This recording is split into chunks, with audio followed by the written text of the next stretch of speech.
समुद्र के किनारे बसे एक छोटे से गांव में माधव अपनी माँ के साथ रहता था। माधव के पास एक छोटी सी पुरानी नाव थी, लेकिन उसका दिल बहुत बड़ा था। माँ, आज समुद्र की लहरें बहुत शांत हैं। मुझे लगता है आज जाल में बहुत सारी मछलियाँ आएंगी।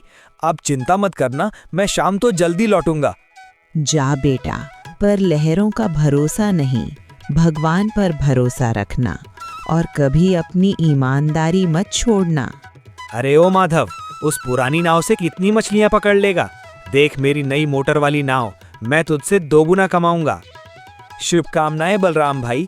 समुद्र माँ सबकी झोली भरती है, जिसकी जितनी मेहनत उतना फल। माधव अपनी नाव लेकर काफी दूर निकल गया। उसने अपना जाल फेंका और भगवान का नाम लेकर इंतजार करने लगा। तभी उसे जाल में कुछ भारी महसूस हुआ। अरे, ये जाल इतना भारी कैसे हो गया? क्या आज कोई बड़ी मछली फंस गई है? ईशा, ईशा! जब माधव ने जाल बाहर निकाला तो उसकी आंखें फटी की फटी रह गई। जाल में मछलियां तो थी ही, पर साथ में एक पुराना लकड़ी का संदूक भी था, जिस पर समुद्री काई जमी थी।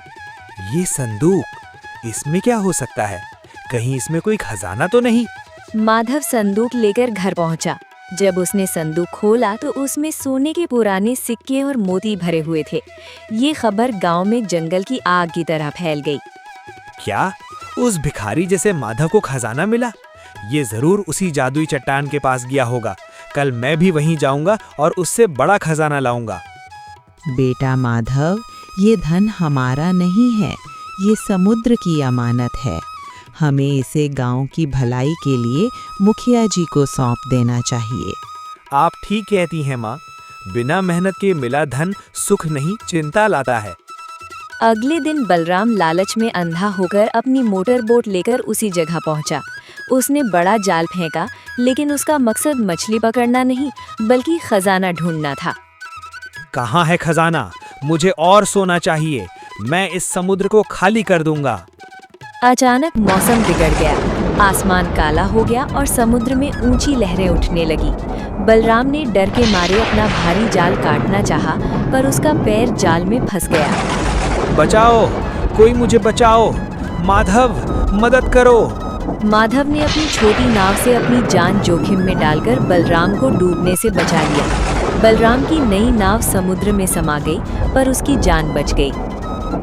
माधव, तुमने न केवल खजाना गांव के स्कूल और अस्पताल के लिए दान दिया, बल्कि एक लालची इंसान की जान भी बचाई। तुम इस गांव के असली हीरो हो। मुझे माफ कर दो माधव, मैं लालच में अंधा हो गया था। तुम्हारी पुरानी नाव और तुम्हारी ईमानदारी मेरी नई नाव से कहीं ज्यादा कीमती है। उपसंहार या सीख। समुद्र ने माधव को उसकी ईमानदारी का फल दिया और बलराम को उसके लालच का सबक। याद रखिए, समुद्र की गहराई से भी गहरा होता है इंसान का चरित्र।